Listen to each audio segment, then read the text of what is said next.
I am Christ, I am disciple, and today we're going to be talking about the negative things or the setbacks, the drawbacks, the disadvantages to rebooting a universe or a franchise. There are actually disadvantages to doing that. And I like to talk about this in some detail because, sometimes people, they have certain ideas about how things should be proceeding. And sometimes studios, etc., decide to course correct. And usually sometimes that course correction turns out to be something that turns out to be detrimental. So before I get into that, though, I would love to share with you guys a piece of scripture, and then we'll get into it. The scripture comes from 2 Corinthians chapter 9, and it has to do with giving. Verse 6 says, "Remember, a farmer who plants only a few seeds will get a small crop, but one who plants generously will get a generous crop. You must each make up your own mind as to how much you should give. Don't give reluctantly or in response to pressure, for God loves a person who gives cheerfully, and God will generously provide all you need. Then you will always have everything you need and plenty left over to share with others. As the scripture says, godly people give generously to the poor, and their deeds will not be forgotten. For God is the one who gives seed to the farmer and then bread to eat. In the same way, he will give you many opportunities to do good, and he will produce a great harvest of generosity in you." All right, so I just want to stop right there. So I read, just for those of you who want to check it out, I read from 2 Corinthians chapter 9, verses 6 to 10. It's about giving. It's better to give than to receive. And a lot of times, entertainers and even us as the audience, we need to give more than just receive. The more you give is the more you'll get to give. So that's what that was basically saying. And it's about generosity. It's not about people forcing your hand to give. You should be able to give. I hope that studios will be listening to this. I hope that the executives at Warner Bros. Discovery will be listening to this, because if you have to be pressured into doing something that you should just instinctively do, you cramp up the flow and you hurt yourself. And that's just a business principle. Okay. Bearing that in mind, let's talk about reboots. Rebooting a universe can be a very positive thing, can be a very good thing. But a lot of times it's in response to a negative outcome.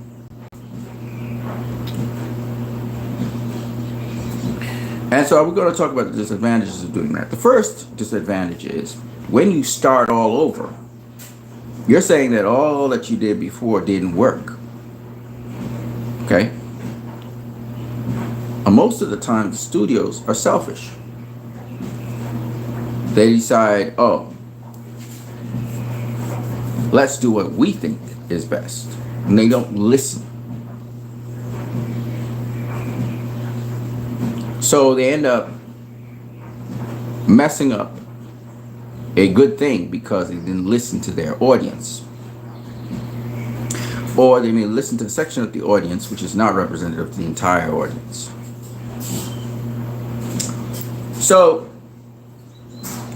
Warner Brothers decided they weren't going to pay Tim Burton any more money to do Batman movies. Said the Batman movies are too violent. They listened to a certain section of the audience saying the movies are too violent.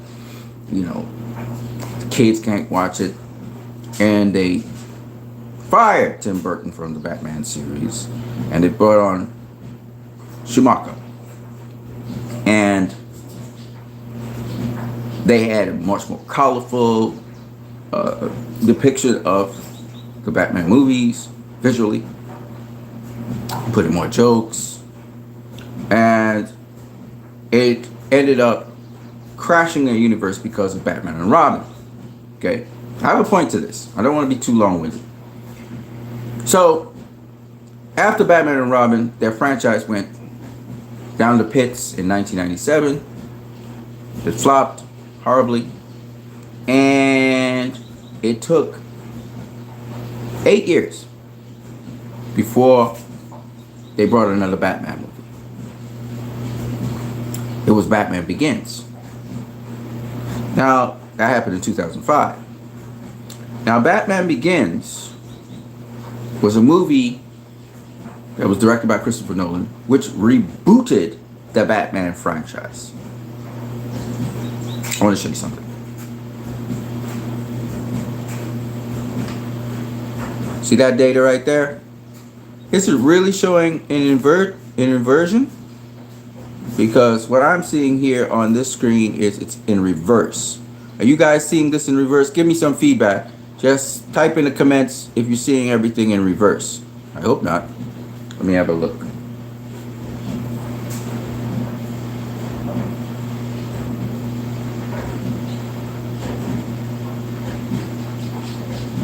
Should be having a live chat right now.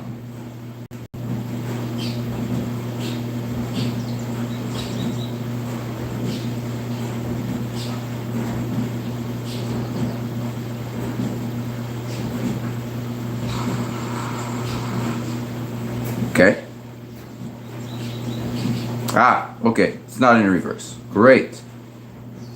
Great.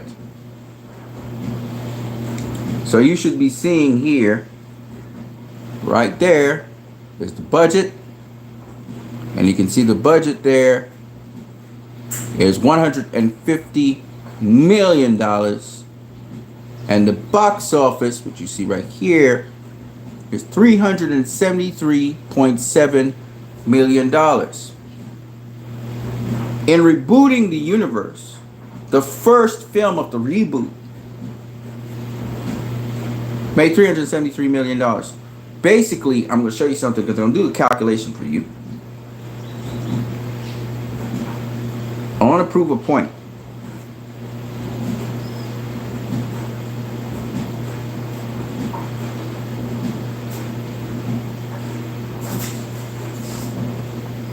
Okay, so it cost $150 million.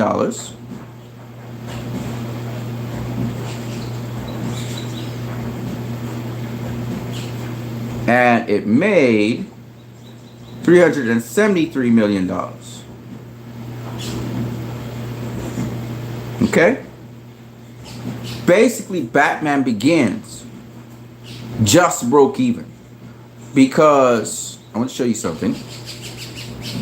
So this here is the amount that was necessary for the movie to break even. $375 million. And basically, you take the budget and you multiply it by 2.5. It's a conservative figure. Sometimes you multiply it by 3. It depends on the budget. Anything above 100 million is 2.5 generally. Off the hip. You're thinking of cost of advertising, distribution, all that. So you add that onto your budget, and that's the total cost. So Batman Begins just broke even. It didn't make a profit. It broke even. Let me say it again. Batman Begins broke even. To reboot the franchise, right? Audiences came, they saw Batman Begins. But in terms of box office, theatrical box office, Batman Begins just broke even.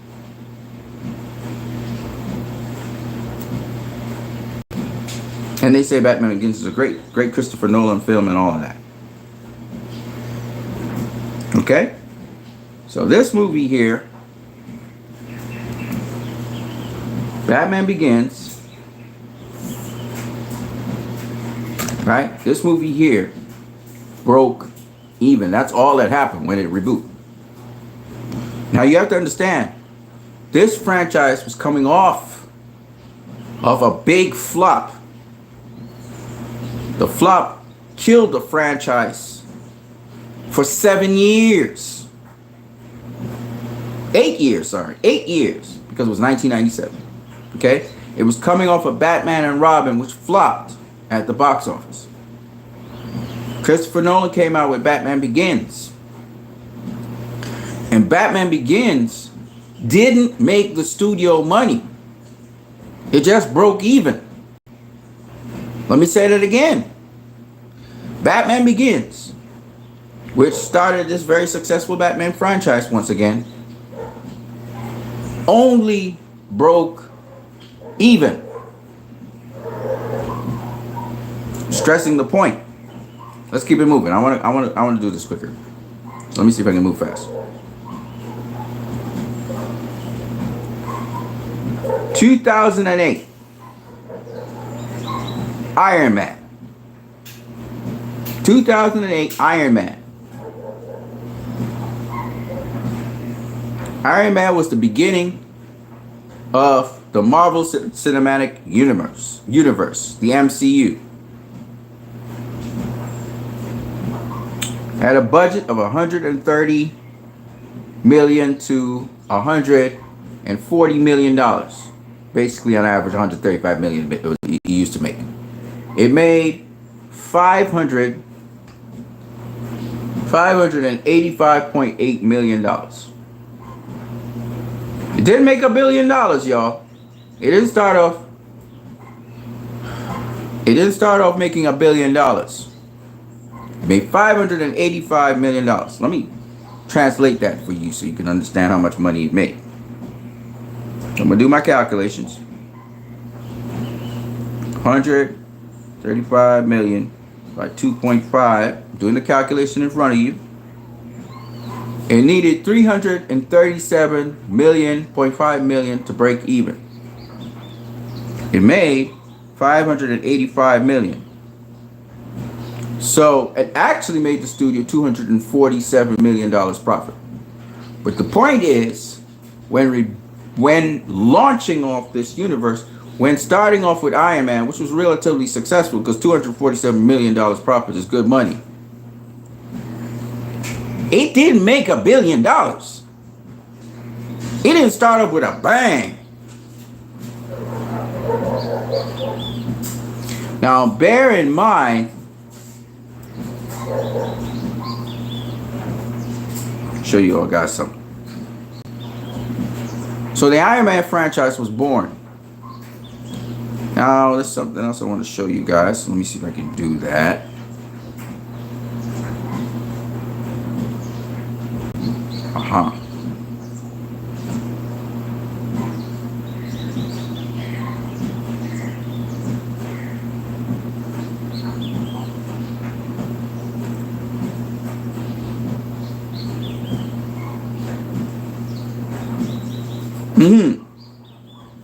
Okay. So the beginning of the Marvel Cinematic Universe started with Iron Man.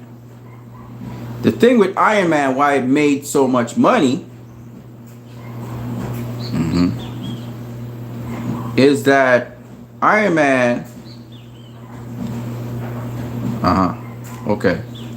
There was nothing that flopped coming before Iron Man. Okay? Wasn't a flop movie that came before Iron Man. Iron Man came out in the same year with the Incredible Hulk, Edward Norton. Okay? Hold on a second.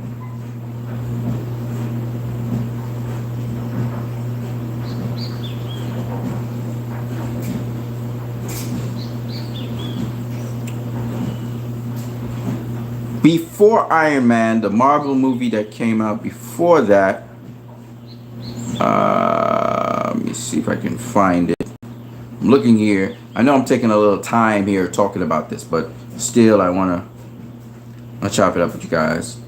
What was the movie that came out before Iron Man? Let's see. second. I know I'm taking a little longer than usual. I don't like taking this long. I really want to move a little faster, but it is what it is. I'm already 15 minutes in. So we're moving real slow right here, but I want to make a point.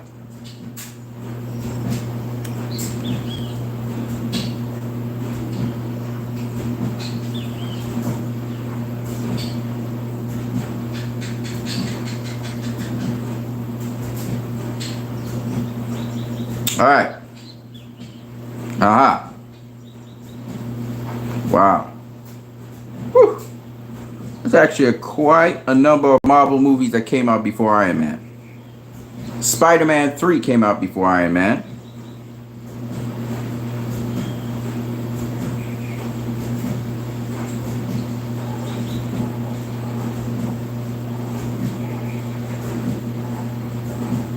The fuck?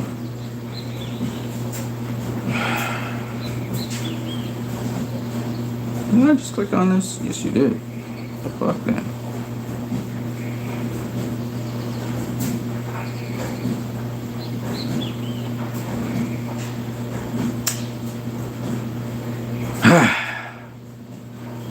Alright. So the movie that came out just before Iron Man was Fantastic Four, Rise of the Silver Surfer. That year, there was 3 Marvel movies that came out. Ghost Rider, that didn't do too well. And then Spider-Man 3, which made a lot of money, but less than the other Spider-Man movies. And then Fantastic Four, Rise of the Silver Surfer, which also made money. Okay?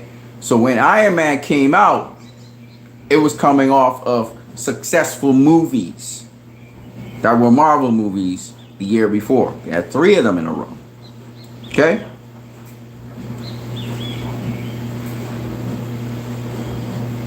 So Iron Man actually benefited from the success that came before it. So as they're rebooting now and they're setting up this new universe, Iron Man gets a good platform to jumpstart and keep going. All right? Even though it's a reboot. So, but even so, it doesn't make $1 billion. Right? It doesn't make a whole bunch of money. The first Iron Man movie.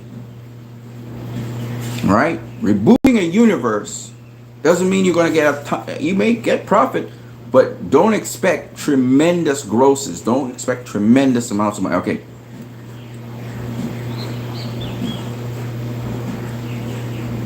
Captain America, the First Avenger. Now, this is the Captain America franchise that's being launched.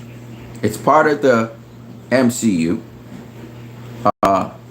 There are successes before it, but they're launching Captain America, right? The movie took between 140 to 216 million dollars to make. So on average,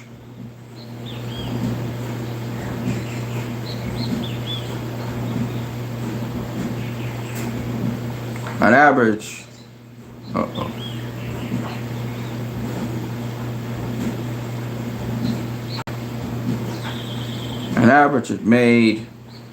it cost 237 million to make. Okay? What the hell? I had the wrong number, sorry. 140 to 216 million. Oh my god. Fuck.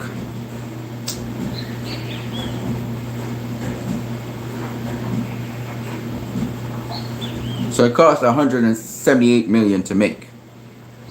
Okay? Captain America, the First Avenger. Captain America, the First Avenger needed $445 million to break even.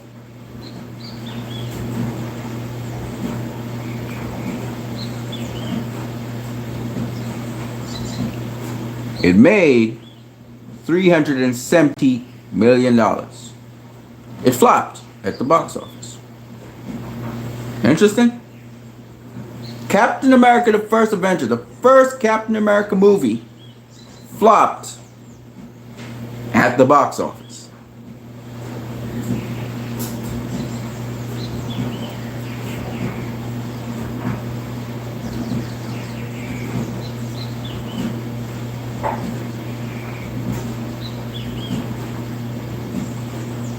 Just want you to know that. Flopped. I'm sure you guys didn't even realize that, but it flopped. I like that movie. That's one of my favorite movies. Right? Launching this new character. Okay. Superman Returns. They're trying to reboot, relaunch Superman. This movie came out in 2006. This is after Christopher Nolan brings back Batman Begins, launches Batman Begins. Notice, Batman Begins makes no money, just breaks even.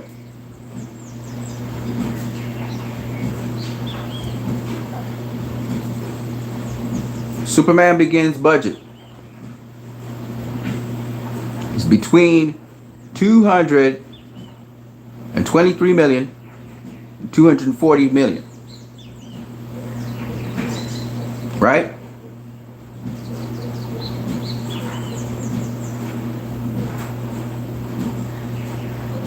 So on average, 231 million, 232 million took to make. They needed 578 million. Okay? 579 million to break even.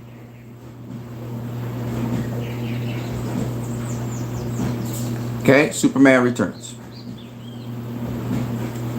Made $391.1 million. Flopped. Cost the studio money.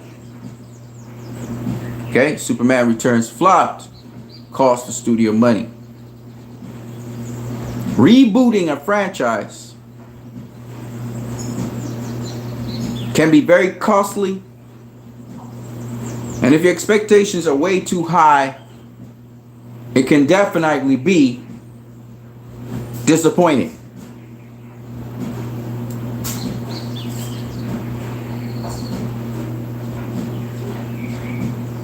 All right, let's keep it moving. I got several examples. They decided to try and launch off the universe off of Superman. It didn't work because Christopher Nolan's universe was contained. It was its own franchise thing. So what DC was trying to do was launch off a universe off of Superman. Didn't work. Superman Returns. It didn't work. Christopher Reeve model. They then tried to launch it off of Green Lantern. Green Lantern the film.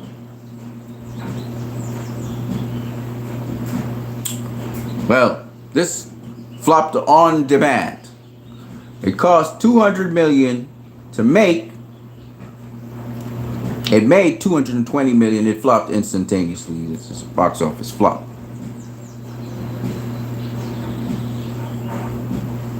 Okay. This is coming off. Several years, 6 years later, it's coming off of the flop Superman film. They're trying to launch the universe again. Didn't work.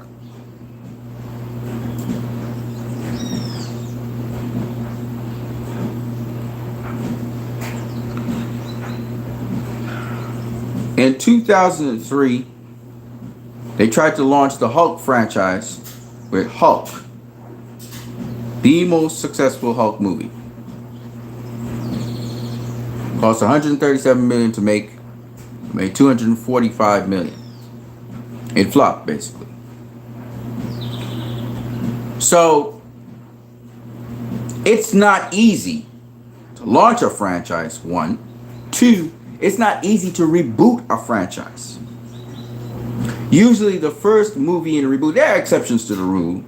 The first movie in a reboot, generally speaking, doesn't make a lot of money. I mean, Iron Man made some money, but it still didn't make extraordinary amounts of money that we come to expect these movies to make. Iron Man actually was an exception to the rule, actually. But it's coming off of successful Marvel movies. For something that we do very well, it generally comes off of successful movies. If a movie's been flopping, or a series of movies have been flopping, it's very hard to reboot a universe and get profit. The first movie probably won't be profitable. Your first movie may just break even. In the case of Captain America, the first Captain America movie in the DCEU, this revamped, rebooted Captain America, it actually flopped. Let's keep it moving. There's a point I'm making. X-Men. The first movie in the X-Men franchise was launched off.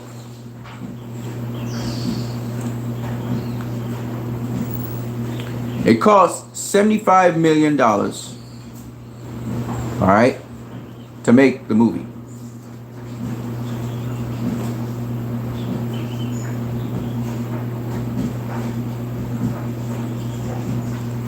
Needed 187.5 million, or if you multiply by 3, 200 something million to break even. Made 296.3 million, so it made a profit. But again, if you look at it, these movies are not making extraordinary sums of money. 296.3 million is not a lot compared to $500 million or even $1 billion. The first movie in a reboot will not make extraordinary sums of money. Okay? So even if, generally speaking, or the beginning of a franchise, or the beginning of a universe, they don't make extraordinary sums of money.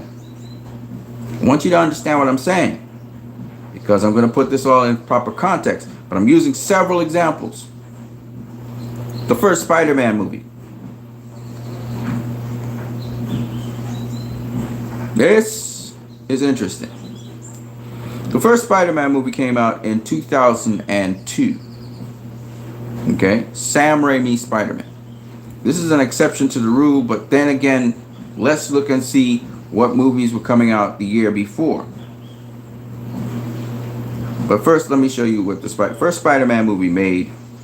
I mean, this is 2002. It made ridiculous sums of money. Right? It took 139 million to make, and it made $852 million. 25 million, $825 million, right? It's extraordinary amounts of money.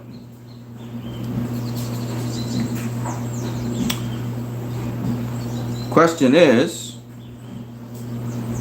what came out the year before?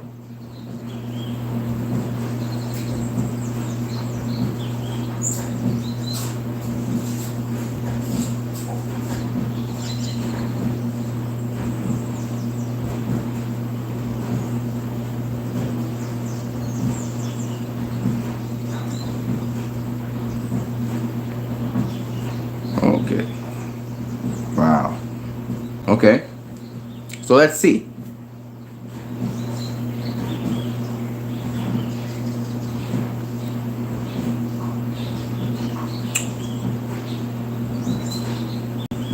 Okay. So what came out about 2 years before was X-Men. The X-Men movie. Right? And the same year, Blade 2 came out, and then Spider-Man. Okay? Now, again, I believe those movies were successful. So Spider-Man's kind of riding off the success of those movies.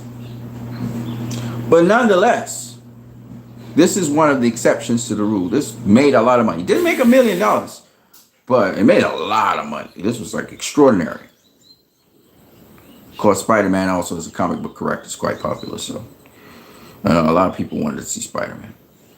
Now, mind you, comic book movies even before that, we had Generation X, the Fantastic Four, Captain America in 1990, Death of the Incredible Hulk, The Punisher with Dolph Lundgren, The Incredible Hulk Returns, and so on and so on and so on and so on. And so on. Okay? There were comic book movies before, but the effects and the special effects and stuff was not up to par like today.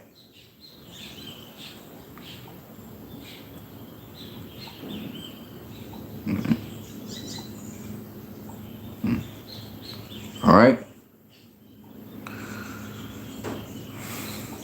Another exception to the rule is Transformers. So the Transformers franchise started off with a bang. Again, not $1 billion. Okay?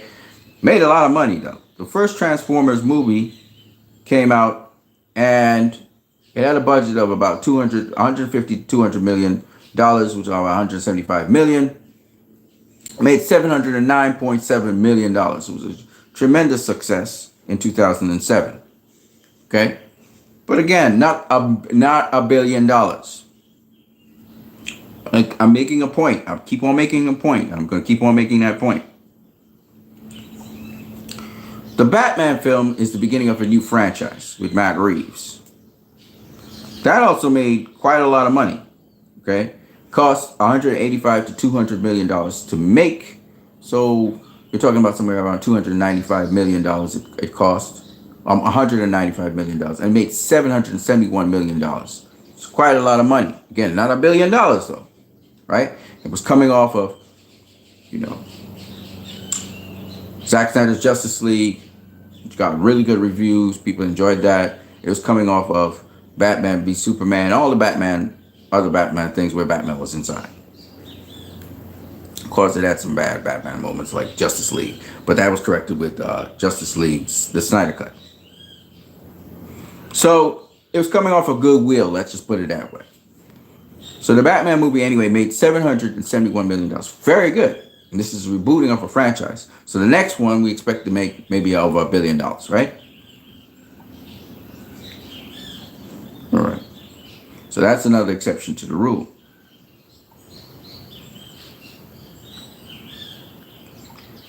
The last one I've got here is Spider-Man Homecoming. Okay. Now, Spider-Man Homecoming was coming off the successful MCU movie, which was Captain America Civil War. In fact, he was introduced in Civil War. And that momentum carried into here, where they relaunched the new Spider-Man. And it made, from a $175 million budget, it made a whooping $880.2 million. All right. Now, in the Spider-Man franchise, it never broke $1 billion until the sequel. The sequel broke $1 billion. But the original movie, again, $880 billion, not $1 million. But here's the thing. Once again, it's being rebooted. Nobody's saying no. But it got that momentum off of Civil War. All right. And this Spider-Man is kind of part of that universe. All right. So if you look at the movies that actually, when you reboot them, they did well, it's because they're coming off the momentum of films that are doing well. If your universe or films are doing bad, then the movie might break even. It might make a little profit. You know what I'm saying? Iron Man came off a positive momentum. Both Spider-Man, when they were launched, came off a positive momentum. Okay? So those movies did well. The Batman came off a positive momentum. Okay? So that movie did well. Now, let's get to two things that have to do with our DC today, and has to do with the DCEU, which came off of the Snyderverse. And also, we'll talk about James Gunn's DCU that's to become. That's another reboot. And there's several reboots that happened in between that, and we'll talk about all of that, because I want you to see the disadvantages of rebooting that have happened over the last 7 years, and the mistakes Warner Brothers keep on making, and why James Gunn's reboot has an uphill battle going against it. Whereas if you were to preserve the original Snyderverse, revert to the original Snyder, you actually have momentum going in your favor, and it can actually carry the movies past $1 billion. So let's talk about that, because I wanted to mention this point because I think this is important for people to understand. So we'll get to it. I know I'm taking a long time to develop it though. So we talked about Spider-Man Homecoming, riding off the momentum of Civil War. We talked about Sam Raimi's Spider-Man, riding off the momentum of the two Marvel movies the year before, which was I'll just get it. Hold on a second. They were riding off the momentum of what were they riding off the momentum of? Hold on a second. I will find it. I will find it. There you go.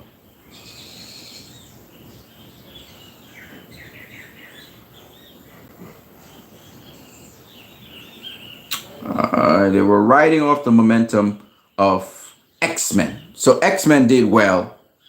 That was 2 years before. And then Spider-Man came after X-Men. So X-Men was revolutionary. Bryan Singer changed the game. You know, people started using CG more. And 2 years before that, we had the Blade movie. So Marvel, you know, killed it with Blade, and then they killed it with X-Men, right? So Spider-Man was riding off of that high. Sam Raimi's Spider-Man, right? With respect to Spider-Man, what was it? Spider-Man Homecoming, it rode off of Civil War, right? That momentum that Civil War gave it, it rode off of it. So those movies made big money. With the Transformers series, people just wanted to see Transformers. Michael Bay brought it to the screen. That did well, right? There was no negativity before that Transformers movie. Of course, a lot of Transformers was being played on television. Children were watching it in cartoons and stuff. So to see it in live action, it blew people's minds, right? So you had goodwill coming before those movies. The Batman had Zack Snyder's Justice League the year before, right? Even though James Gunn's Suicide Squad came out and that flopped. But it's sort of the Batman, even though it was rebooting its own thing, still rode off of the Batman that was in Zack Snyder's Justice League. People loved that Batman. So they kind of, you know, got interested anyway in the Batman movie because it was intriguing the way how they were putting it together and everything. So all of that played a role, but mostly it was right off the wave with Zack Snyder's Justice League's Batman because there was a Batman in that, right? So part of the Batman franchise still somehow is related to the Snyderverse because once you have a Batman somewhere, you know. All right, so now let's talk about this. Let's talk about the DCU. The DCU's Superman movie was coming off of not The Dark Knight Rises, but it was coming off the last Superman movie because we're talking about Superman, right? The last Superman movie flopped. So people's expectations for this Superman movie, oh, it's going to make $1 billion, was unrealistic. No universe has been started with the initial movie. We've had franchises start with the initial movie making over $1 billion. But actually, no, we've not even had franchises starting like that. I'm sorry, I correct myself, right? The Spider-Man franchise didn't start that way. None of them. The Transformers franchise didn't start that way. None of them. The Batman franchise never started that way. In fact, the Christopher Nolan Batman franchise started breaking even. So here we have the launch of the Superman franchise and the launch of the DCEU, what people now call the Snyderverse, at least the initial part. And people are expecting the Superman movie to make over $1 billion, which is unrealistic. Two, it's coming off of the last Superman movie, which flopped. So if it even breaks even, it has done very well. Because, and the last Superman movie, by the way, was 7 years before. I want you to understand what I'm saying. Christopher Nolan's Batman movie came after Batman and Robin, 8 years after. Man of Steel came after Superman Returns, 7 years after. Man of Steel, I argue, did better. Of course, the goodwill of the Batman movies kind of helped it, even though in between there was all this kind of goop-de-gar going on because Green Lantern failed and then Superman failed in between those Christopher Nolan movies. And he had a ton of other DC movies that failed, like Jonah Hex and so on. There was a lot of failures in between. But the point I'm making is, this is a Superman movie that is rebooting off of a Superman movie that flopped. And this Superman movie has to do two things. One, it has to establish the Superman franchise, and it has to launch a universe. Not even Iron Man. Not even Iron Man, which had goodwill before it. Not even Iron Man was able to make $1 billion or anything. It was profitable, more profitable than Man of Steel, but it still did not have those expectations behind it. Unrealistic expectations.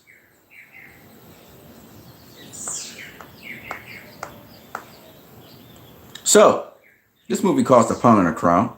It cost between $225 million and $258 million to make. It cost some money. And it grossed $668 million. Right? I'm making a point, and I'm going to make my point. Trust me, I'm going to make my point. Let's work that out. Let's see what kind of profit we're looking at. So between 225 and what? 258 million. Okay. So let's get the average of that. So on average, it costs 241.5 million, right? You multiply it by 2.5. It needed to make 603.75 or 604 million to break even, right? It needed to make 604 million to break even. It made 668 million, which means it actually made a little bit of profit. Made 64 million. 64 million, roughly $64 million profit at the box office, which is better than what Christopher Nolan did with his Batman series. The only difference is where Christopher Nolan got better critical reviews, Man of Steel got overall negative critical reviews. However, the public liked the movie, generally speaking, but the critics did not. And this is what Warner Bros. Based their whole shit on, critical reviews. And this is where Jeff Johns was able to turn the studio away from Zack Snyder's vision. Let's keep it moving. Now, having said that, rebooting the universe actually got them over the hill with Superman, which is a very difficult character to pull off. Okay? Before Man of Steel, there were 3 attempts to get Superman bubbling. Richard Donner did a great job with Superman in Superman 1978. In fact, to this day, you can look at that movie, and because it's so well made, it still is a work of art. Superman 1978. Richard Donner did a fantastic job with that movie. When I look at it, I see different aspects of what Christopher Reeve was doing, the nuances, the beauty in it. And to this day, even though I'm not, I still have to suspend my belief, and there's a lot about it that I personally have outgrown. As a movie, it is a work of art. It is one of a kind. And Richard Donner was fired from the sequel of Superman. Now, mind you, Superman, the movie, was the highest grossing movie of 1978. It broke all kinds of records. Today, it would be like $1 billion. It'd be like a $2 billion movie. Okay? It's like that. It was wildly successful. Okay? Richard Donner was going to work on Superman 2. He shot everything from Superman and Superman 2, and he was working towards Superman 2 and his idea of where he wanted to take this character, his vision. And the studio, I keep on emphasizing this because I know I'm taking a long time here, but the studio decided, no, your vision for Superman is not right for us. We need to keep going with this funny, jokey thing and keep it moving. And they fired Richard Donner. And they brought in Richard, whatever his name is. Lesnar, I think it is. Lester or whatever. To finish the movie. And Superman franchise went down the shithole after that. Went down the toilet. They couldn't get the franchise working. They had the perfect Superman in Christopher Reeves. But they didn't have Richard Donner. Richard Donner made Superman. You can have the best Superman. A guy born to play Superman. But you don't have the director to bring out and tell a proper Superman story. And it does not matter.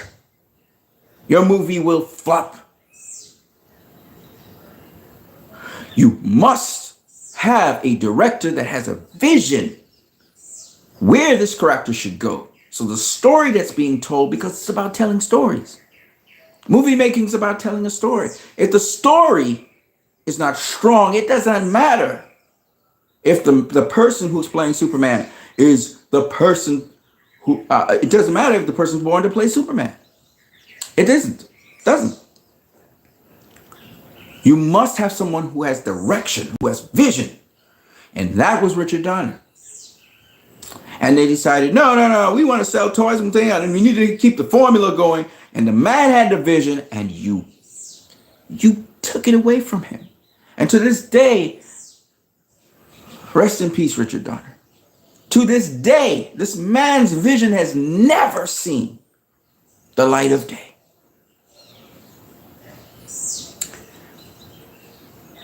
So, free flops in. Perfect Superman's dead and gone. They replaced it with another guy to try and get the perfect Superman, even though the other guy is not Christopher Reeve. There's only one Christopher Reeve. There'll never be another Christopher Reeve. You could try and put CGI in the movies. You could try and bring him back from the dead. There's only one Christopher Reeve, and he'll always be one Christopher Reeve. And if you try to copy Christopher Reeve's model, you'll always fail. You will fail. There's only one Christopher Reeve. There's only one Richard Donner. Why are you trying to contain them in a bottle? I never understood it. You didn't want to accept Richard Donner's vision when he was alive. But now you want to sort of put him as this, the holy grail of directors. Hypocrisy. Hypocrisy. But my point is, it didn't work.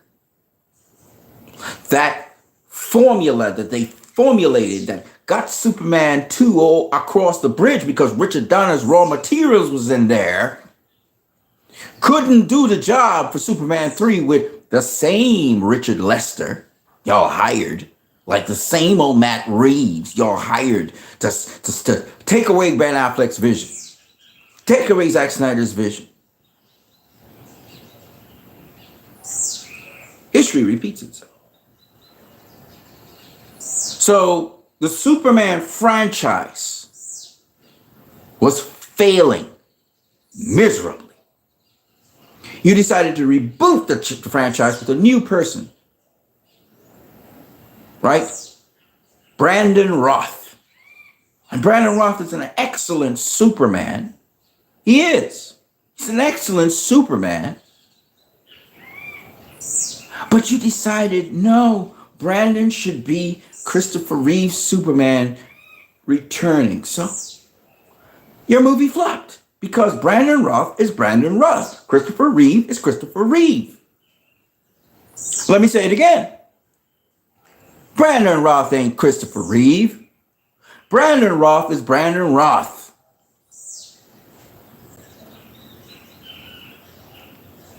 Let him be his version of Superman. No, you wouldn't allow him. So you wasted it again. But you rebooted and it flopped. You rebooted and it flopped. I'm going to say one more time. I want everybody to hear me here. You rebooted and it flopped. The height of insanity is doing the same thing, expecting a different result. You pushed for Christopher Reeve's Superman, and the world kept on telling you, I don't dig this story. I don't like this character right now. I don't dig this story. You decided, no, we're going to double down. We're going to get success now. We're going to double down, and we're going to do Christopher Reeve in a Superman movie. Christopher Reeve ripoff in a Superman movie. We're gonna make it a love story again, just like Superman 1978. And Lewis is a love story, but we're gonna add a dimension. Lewis has a kid now.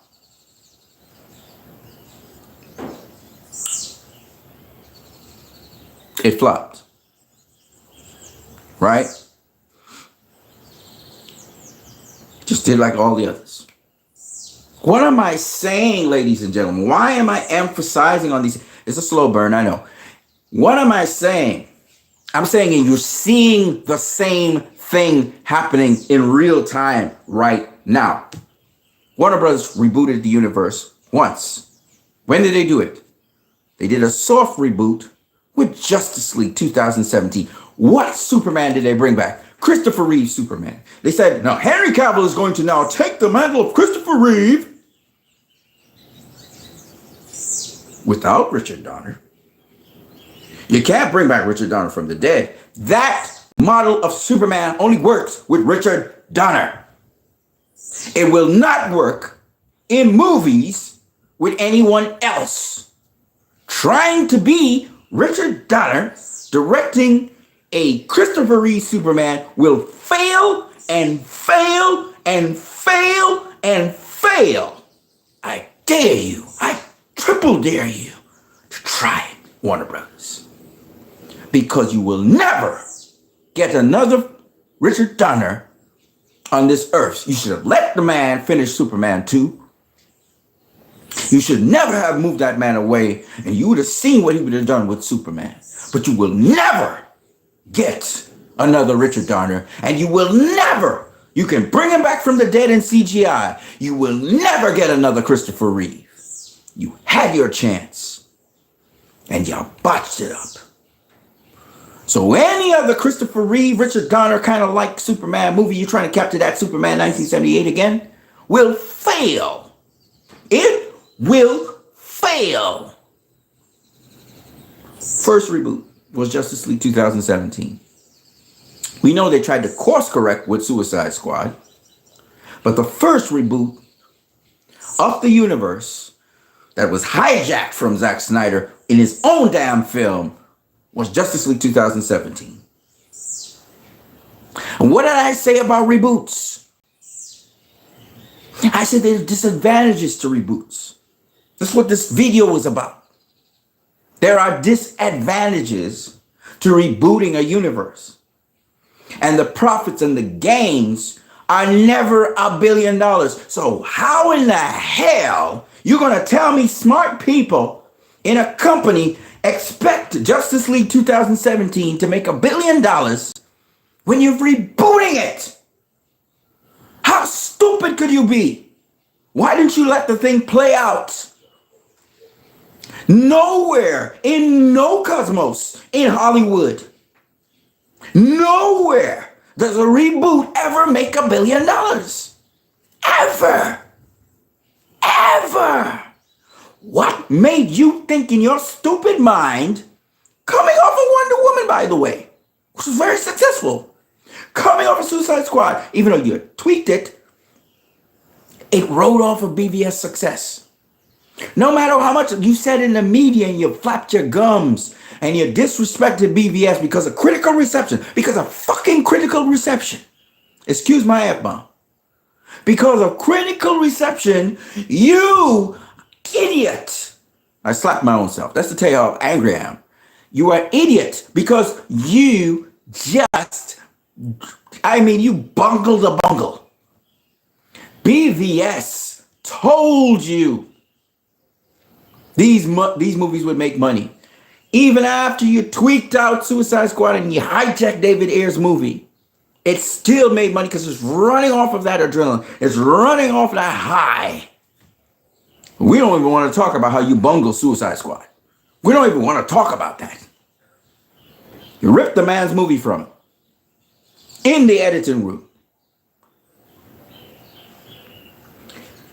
Wonder Woman, good movie. So it made money. It made money because and Patty had to fight her ass off to get that movie. She had to fight the studio. They were about to seriously mess up her movie. They messed up the end. They let Jeff Johns do crap in the end. But Patty at least fought for her movie. Otherwise, her movie would have gone down the crapper. Just like Justice League 2017. Rebooting does nothing for your universe. So they rebooted that. We had Aquaman. And then Walter Amada came on board. And they rebooted. They rebooted the universe with Shazam. Did Shazam make $1 billion? No, it made some profit. It did. I'm not going to knock it. It made profit. It was riding off of Aquaman. It made profit. But throughout that universe, from there on in, we got no Justice League members. We didn't have Henry Cavill. We didn't have Ben Affleck. You weren't trying to ride off the highs of these characters. Because you said, well, Justice League was a big bungle. We don't want to associate it. But yet you have it as your canon for some reason. You have it as the canon of your universe for some reason. I mean, the stupidity. Let's keep it moving. So Shazam is rebooted. Doesn't make $1 million. You restart your universe again. For reasons unknown to us. Because Aquaman was very successful from that previous universe. Why would you reboot after Aquaman? Make this make sense to me. Make it make sense. Please, please, please, please. Teach me. Aquaman just made $1 billion. You need to ride off that Aquaman movie then. Right? We saw it with Spider-Man Homecoming. We saw it with Spider-Man. We saw it with Batman. Why are you not riding off the success of something that just came before? No. No. We're not going to associate with Superman. We're not going to get Henry Cavill. We got a headless Superman in there. You could see that David Sandberg wants these characters in this movie. He wants to ride off of it. And then you got a stupid actor that needs to shut his mouth, saying all kinds of stupid things about the Snyder Cut and stuff. Why? Why do you have to disassociate yourself with what works for you? Why are you unwilling to ride that wave that is set for you? You want to start things all over and it doesn't work because history has shown you it doesn't work. Why do you think that you can change history and change everything because you believe you're some kind of God? Let's keep it moving. Shazam fails. Shazam succeeds, sorry. And the next movie is Birds of Prey. It's rated R.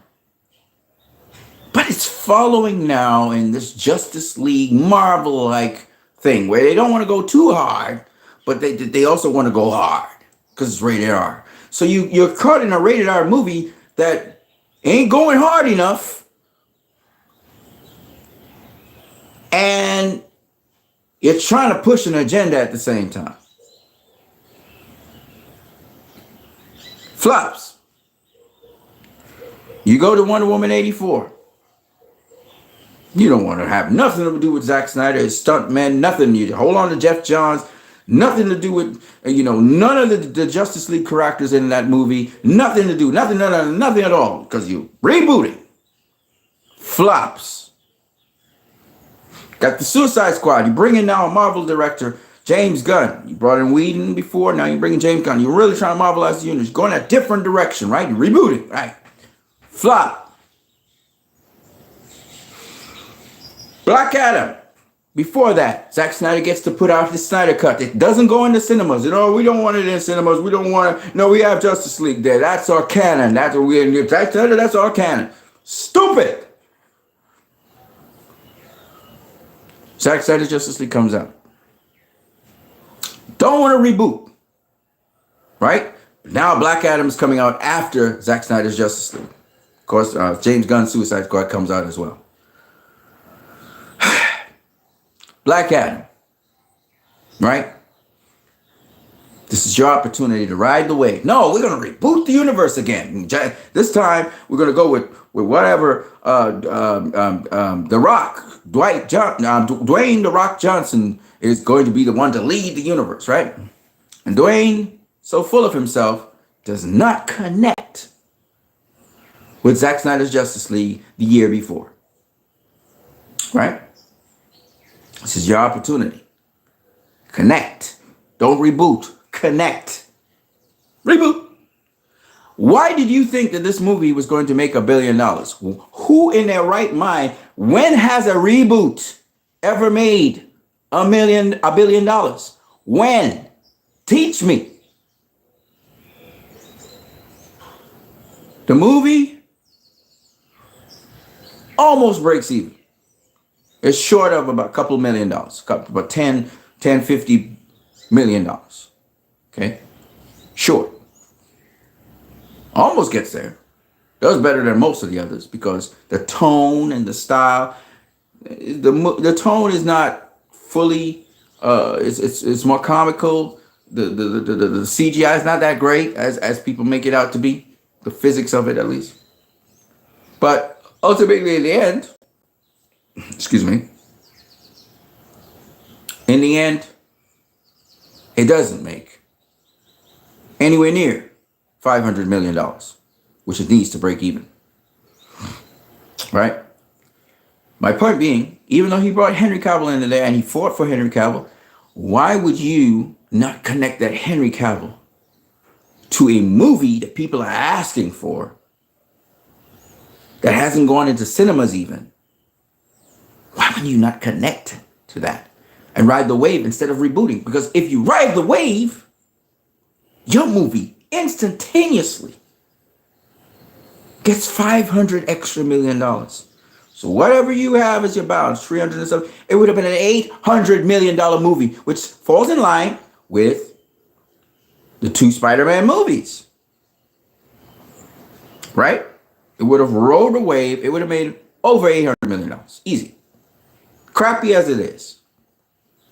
I would, because you connected the movie to something that is successful, to something that actually makes money. And the critical rating still wasn't good for the movie. Who cares? The important thing was the movie just needed to connect. Now, because Warner Brothers is so caught up in critical ratings for some retarded reason, right? Because if you look, even the Studio Squad that came out won an Academy Award, even though critically it wasn't great, right? Critical ratings wasn't great for it. So why just let Black Adam ride that wave so it would make the money that it needs to make and you can start continuing down the Snyderverse? But they didn't want to continue with the Snyderverse. For some reason that boggles our mind, they didn't want to continue with it. So they kept on rebooting and rebooting. So what was the next reboot? James Gunn, a Marvel director. They so wanted to be like Marvel. And that these executives are so stupid. They don't understand. Every time you reboot, you hurt. And every time James Gunn says, oh, no, it's not a reboot yet, we're coming it down the road, you hurt. The more you delay the reboot, is the less money you're going to make. And it hurts all the upcoming movies because everybody's expecting the reboot. So when is the reboot? If the reboot doesn't happen now, when is it going to happen? Do you understand what I'm saying? By delaying the reboot, you minimize the money being made because there's no momentum. There is no momentum. How can you be that stupid? Look at the examples I gave you. This is the worst case scenario you could ever have. You have a series of movies, 6 now, that have flopped. Coming over 6 flops in the DCU, whatever the hell they want to call it. You have 6 flops. You're coming off of 6 flops. And now you're telling me, well, we haven't rebooted the universe yet. So we all know the Flash movie was supposed to be the beginning of the reboot. To Gunn's whatever the heck he wanted to do. He's already using a failing model because his model is going to be off of a Superman that is inspired by Christopher Reeve. So he's already failing because Christopher Reeve is no good without Richard Donner. And guess what, James Gunn? You are no Richard Donner. You're not. So it's a horrible idea he has already with Superman Legacy. It's guaranteed to fail. But on top of that, you're coming off of so many flops and you keep on adding the flops. You're not trying to get these films to succeed as a leader of DC. You and Mr. Peter Safran. And the movies that are coming out are Mr. Peter Safran's movies. His Shazam 2 failed. His Suicide Squad movie failed. And now his Blue Beetle is going to fail. It's going to fail. The DC brand is in a bad place to start with. The DC brand itself. In fact, this failure could go all the way into the Batman and Joker movies next year. That's how bad it is. This clown called James Gunn is destroying DC. And he promises a reboot. And he keeps on promising a reboot, knowing damn well how tough it is to reboot. How tough it is to reboot. I showed you the facts. I showed you the history of rebooting. I showed you the history of trying to start a universe and how difficult it is.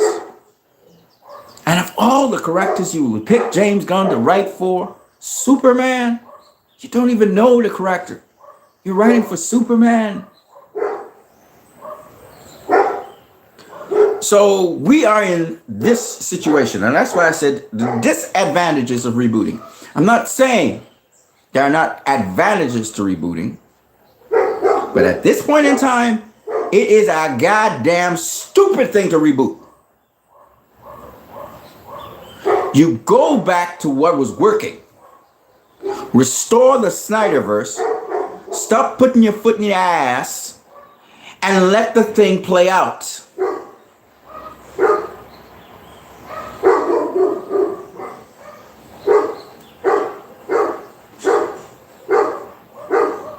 You have momentum. This is why I have been saying, put the Snyder Cut in cinemas. Put it in there. You have nothing to lose. The movies you've been putting into cinemas have been costing you money. At least let the Snyder Cut make you some. It cost $70 million to finish the Snyder Cut. Let's see if you can get back your $70 million at least. Let's see if you can break fucking even.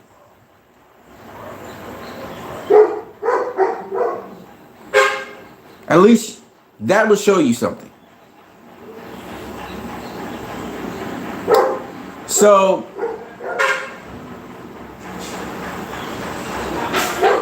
rebooting is not the way to go. We've been saying that since 2017. And we've been telling them to restore the Snyderverse. Your actual audience, fans, the actual people who've seen the Snyder Cut are saying, why don't we get a sequel here? This is common sense, but apparently common sense is not common. Not among these dumbasses. So I appeal to the people who actually have sense. Abdi and DeLuca in that company. The rest of the people are raging lunatics. Money hungry people who want to get. They don't want to give. What was the scripture? I'm going to read it back for you. People who give generously to the poor, their deeds will not be forgotten. God is the one who gives the seed to the farmer and bread to eat. In the same way, he will give you many opportunities to do good, Warner Brothers. And he will produce a great harvest of generosity in you if you'd allow it. You are a service. You provide service to people. You're not God. And therefore, if you are so stupid not to understand that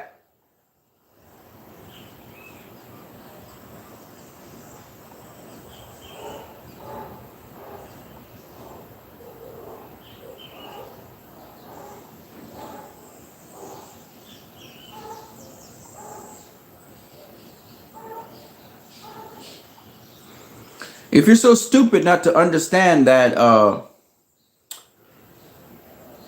the Snyderverse is the way to go.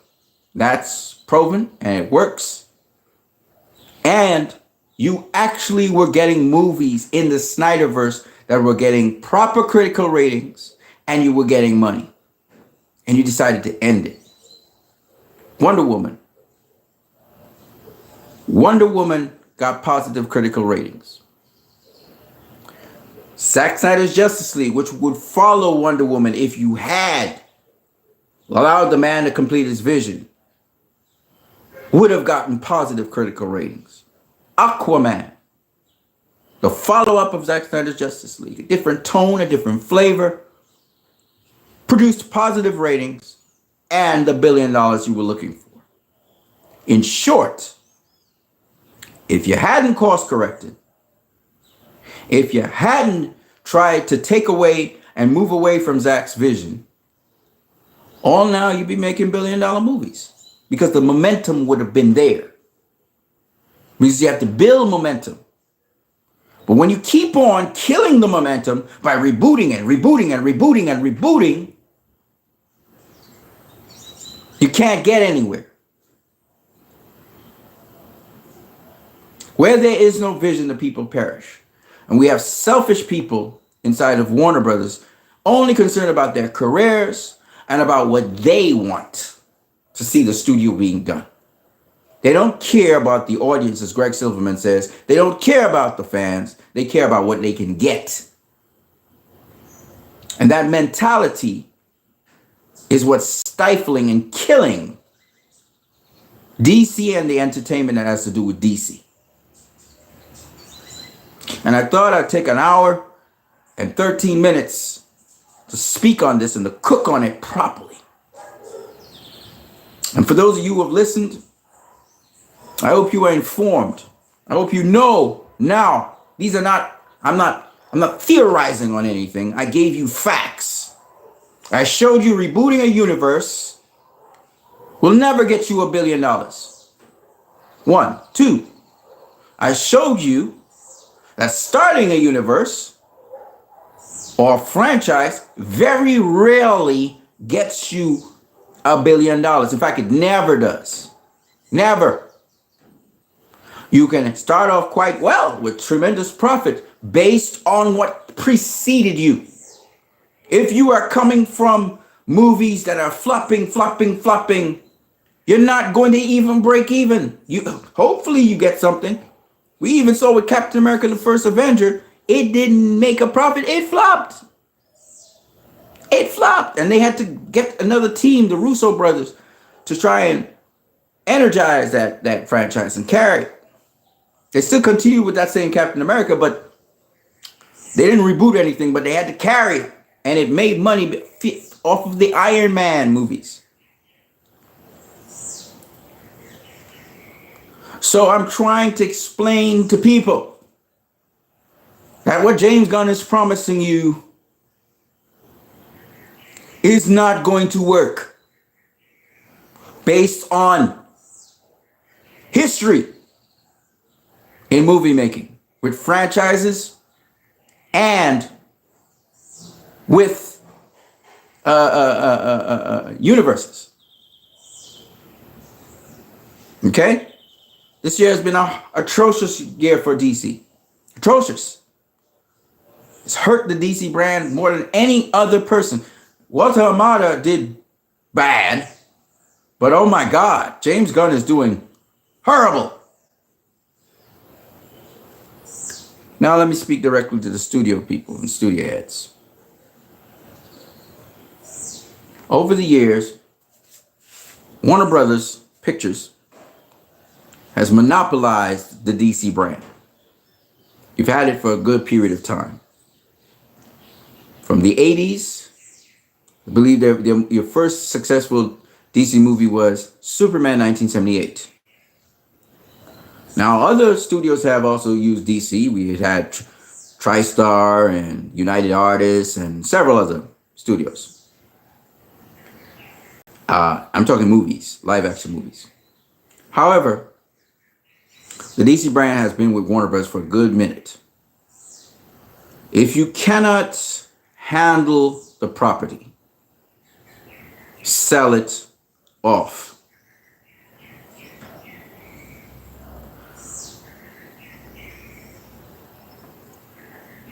Continue with Barbie or something, I don't know. But if you can't handle the property, sell it off.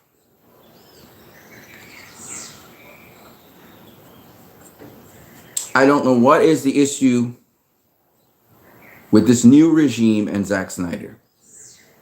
But if you really want to start generating some more momentum for your brand, because your brand doesn't have any momentum, even the momentum, the small momentum that your brand had with Todd Phillips' Joker and with Matt Reeves' The Batman has been lost by these series of catastrophic flops under a leadership that has no idea what it's doing with DC right now. As of now, you would expect new leadership to be able to sculpt DC in a direction that it needs to go so these films would not flop. Because no matter whether it was something that was launched off by a previous regime, you have to make it work. I want to salute Abdi and DeLuca. They are people who are very productive. Even when they were there for just a short space of time that they were there in DC, of which Black Adam was under their charge, they did a great job. And Black Adam might have broken even if that ridiculous announcement about James Gunn becoming DC head and Peter Safran didn't happen, because that hurt Black Adam's box office. It majorly hurt Black Adam's box office. Right? We're having good news about DC. DC was moving on a certain direction, and then this guy came on the scene, and since then he's been bad news for DC. Horrible news for DC. It's one thing to be a DC director and your movie flops. It's another thing to be over DC and everything's flopping. That's just not cool. It's not cool. And the direction you're choosing is the dumbest direction ever. It's like you're shooting off your ass. You just shoot something out of your ass and, all right, we're going to use this. It's terrible. Horrible. Okay? It's like the worst nightmare ever. I don't care. If you're a DC fan right now, you're not happy with what is happening. Only delusional people who out of their cracker mind would be, happy about the situation that's happening. But if you are a DC fan, I know you're not happy about what's happening. Because the brand right now is in a very, very bad place. And the next two movies, James Wan went to the hospital. He's stressed out because James Gunn has been messing up his movie. You wonder if this guy came from Marvel to mess up DC, to destroy DC. You wonder. So I have to say right now that this guy got enough chances to do what he could do with DC. One, he's directed a movie, it flopped. Two, he's overseeing DC and everything under him is flopping. This is not good for DC. Okay? This is the lowest of the lowest of the low. Can it get worse? Yes. But I mean, it's the lowest of the lowest of the low. The guy has no real serious plan for DC. He's shooting things out his ass, as far as I'm concerned. Meanwhile, his Marvel movies are doing well. So, if I were Warner Brothers, I'd do one of two things. I had to sell off the DC brand, pay off Gunn and pay off Safran, and just Forget about them and sell off your DC brand. Or I fire them. They haven't produced anything. Fire them. And immediately restore the Snyderverse. How do you do that? I mean, it's sitting down there just waiting on you guys for about 2 years now. There's a Snyder Cut right there. Take it, put it in the cinema. Keep your Blue Beetle running. Keep your Aquaman movie running. Keep them as they are. Just put the Snyder Cut in the cinema. Because what the DCEU still can be shaped and turned back to the Snyderverse. Doesn't matter how crappy the movies are. Doesn't matter. You can shape them and turn them where you want them to go. If you don't want them in the Snyderverse, if you don't want Blue Beetle in the Snyderverse, leave it as a standalone as it is. All you have to do is put the Snyder Cut in the cinema. Just do it. I am speaking to the people who can think straight in that crazy madhouse called Warner Brothers Discovery. It's a madhouse. The only sane people there who are actually producing product, in my opinion, is Abdi and DeLuca. They've been very successful with Warner Brothers Pictures productions outside of DC, which James Gunn is managing, and Peter Safran. And they're doing an atrocious job of that. Blue Beetle's going to flop. The only thing to save it, I'm going to tell you why this is going to be saved. You put Zack Snyder's Justice League out there, you should have announced that a long time ago. But if you put Zack Snyder's Justice League out there, guess what? Zack Snyder supports Blue Beetle. Zack Snyder's going to go watch Blue Beetle. I'm telling you how I think. I went and watched Wonder Woman 84. It was a bunch of crap, but I went and watched it in the cinema. You know why? Because I knew the Snyder Cut was coming. So I was like, I need to see. I don't mind seeing Wonder Woman 84. It's kind of interested. I know it's horrible, but I didn't go see it again. But the point is, I went and saw it. Did it help the box office? Not really, but I went and saw it. Zack Snyder's Justice League brought so much hype to DC. And you never rode off of that. Now, if you tell me, you see, there's nothing else to create hype like that because there's nothing else in the universe to create hype. Todd Phillips' Joker is not in that universe. So there's no hype for that universe-wise. But Joker 2, even though I don't really care for a sequel to Joker, to be honest with you, I'm intrigued. Doom, the sequel, I'm intrigued. The Batman, always been intrigued.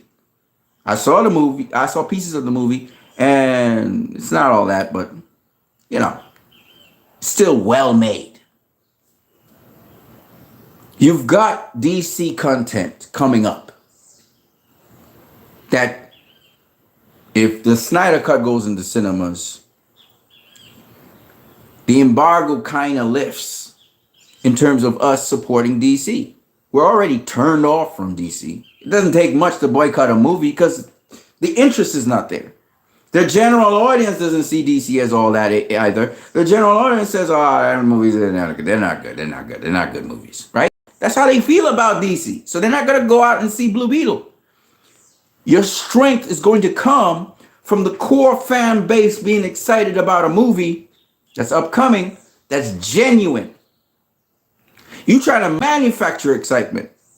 Only you and a few people, generating it, and you trying to do it in the trades. Ain't nobody gonna go out and see Blue Beetle.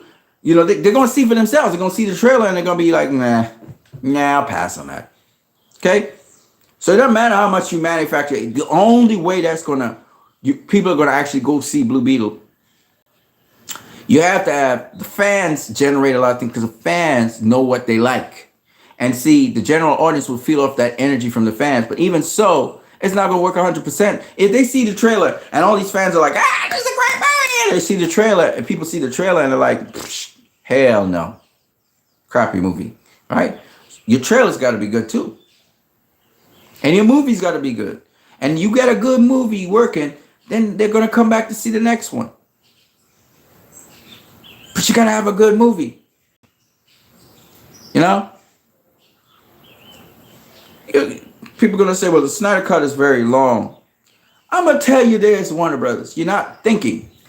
You got $500 million. $500 million guaranteed from the Snyderverse fans and counting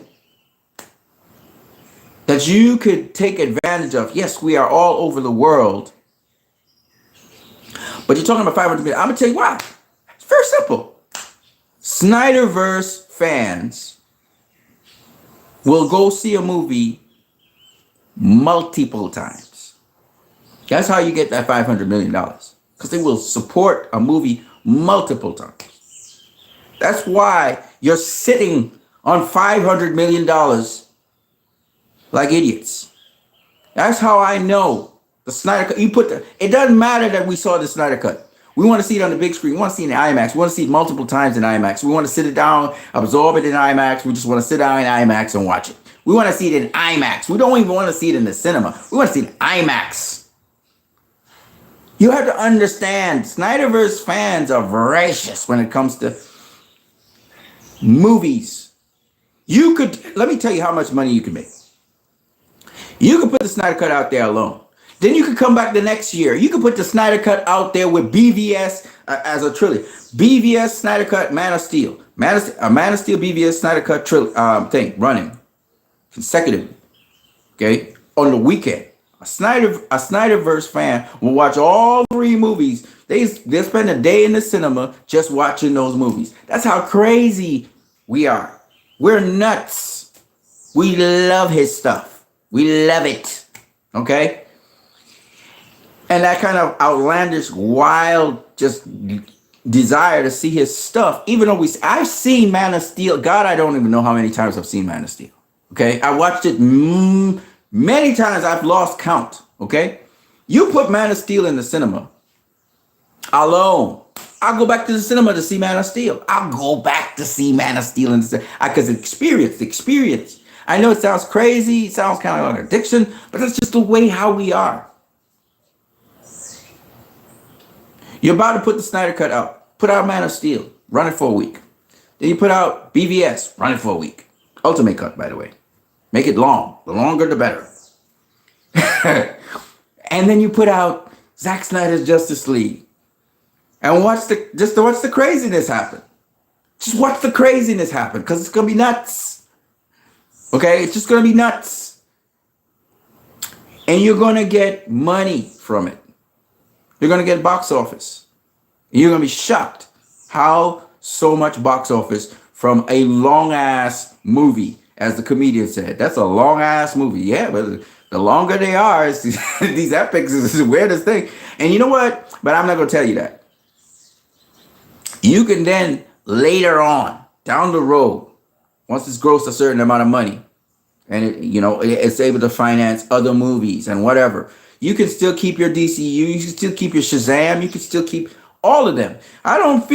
Listen, I know Zachary Levi has his ideas on how, things should go, and he's made fun of us. I don't have a problem with Zachary Levi staying as Shazam. I don't have a problem with any of these castings. I'm not particularly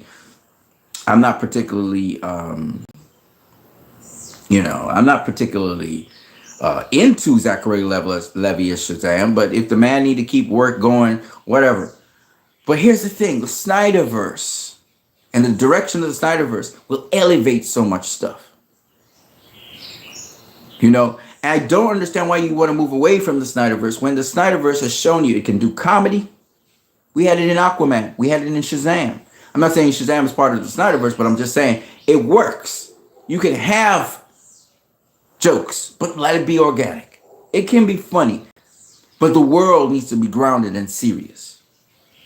The Snyderverse can work. Whatever a director wants to do, let them do it. Let them go where they want to go. You see, you want to take it this way, you want to take it that way, fine. Just ground it a bit. Ground it. That's the thing. And from there, you can do whatever you want. Right? Nobody's saying that the director needs to follow this model or it has to follow Zach's model. I mean, that's not. They never. Nobody ever said you had to do that. But what they said is, why is the studio forcing directors to make this particular type of movie? It worked with Marvel. It don't work with us. You got to understand the DC base. I'm going to say this over and over again, so you know your audience. The audience for DC is not expecting the same thing that the audience for the MCU expect. Okay? Two different audiences. There are people who appreciate what the MCU does and they come across and watch DC. Some people, they consume everything. And it's good for them. It doesn't matter if it's shit. They consume it. So they'll consume Marvel, they consume DC, they're comic book fans, consume anything. You can put shit on a wall and they will consume it. Okay? There's people like that. But the majority of people who watch DC are not coming to see a Marvel movie in DC. They don't, because that's not what their mind frame is for. Okay? Nobody's saying you can't have humor. Nobody's saying you can't have their characters that lend themselves to humor. Plastic Man, Blue Beetle, Booster Gold, Shazam. They lend themselves to humor. We expect those movies to be funny. We understand that directors can be creative and they can have funny Superman. You can have funny this, you can have funny that, funny Wonder Woman. Yes, you can have those things, but you have to establish your universe first. Several movies down the road, yes, you can do variations of the theme, but first establish your universe. And the universe was established. And people bought into it, and people were like, okay, let's see where this goes. Everybody wasn't on board in the beginning, and the media and everybody wasn't on board in the beginning, but now more so than ever, people are so in agreement. Oh man, Zack Snyder, listen, this dude was the dude for the universe. We need to get him back. And you're going to see more and more people push back against the studio every time the studio does something stupid. But once again, I don't believe you need to veto and destroy and reboot the universe. It's not necessary. The universe can flow on the way it's going. Okay? But the Snyderverse and the Snyderverse elements, the Justice League 2, the Justice League 3, the Batman movie, put them in there. They now create a balance. Now you have a tone. So you have the light and fluffy and you got the dark tone right there. You established Shazam. This is what Shazam is. This is his world. You've created these different hues and colors. You created bright sunny worlds, and you've created and then you have the Snyderverse world, which is much more serious, much more grounded. You have two worlds now. So now take the characters and intermix them. That is what you have. Listen what the studio did. Listen what the DCU is now. Okay? And now you're looking at reboots. It's just so stupid.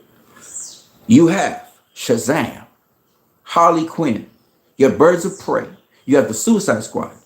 You killed off some members of the Suicide Squad that we wanted, but you have a Suicide Squad there. You have Superman, Batman, Wonder Woman. You have the Justice League. You have JSA.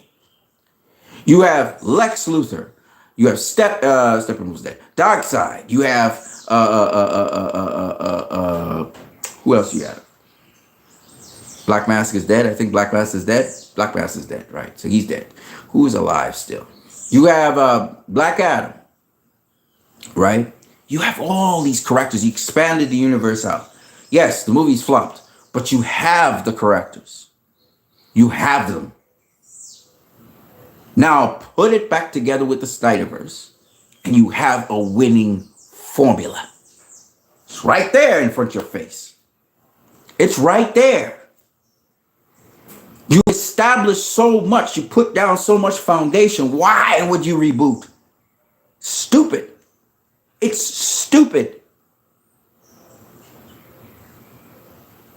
You intermix the characters. You have a final crisis down the road instead of Flashpoint Paradox, which don't make no sense no more. You have a final crisis. So, I mean, it's not rocket science what I'm saying here. The key is to restore the Snyderverse. That's the one thing you don't want to have. Just like how you did want Richard Donner there. Just like how you did want Tim Burton there. Just like how you did want Christopher Nolan there. And just like how now you don't want Zack Snyder there. It's stupid. You are shooting yourself in the foot over and over again. Over and over again. Because these are the people. And then the next thing we're going to hear is, oh, we need to be like Zack Snyder when he's dead and gone, when he can't do no more. It's just stupid. Let the people who make the universe what it is be there, a part of the process, help guide the universe. Everything don't got to be serious. Everything don't have to be dark and gray. Okay, we got it. We got it. You already set it up. You set up your universe. Why would you want to reboot it? Let it flow. Let it make money. Use your brain.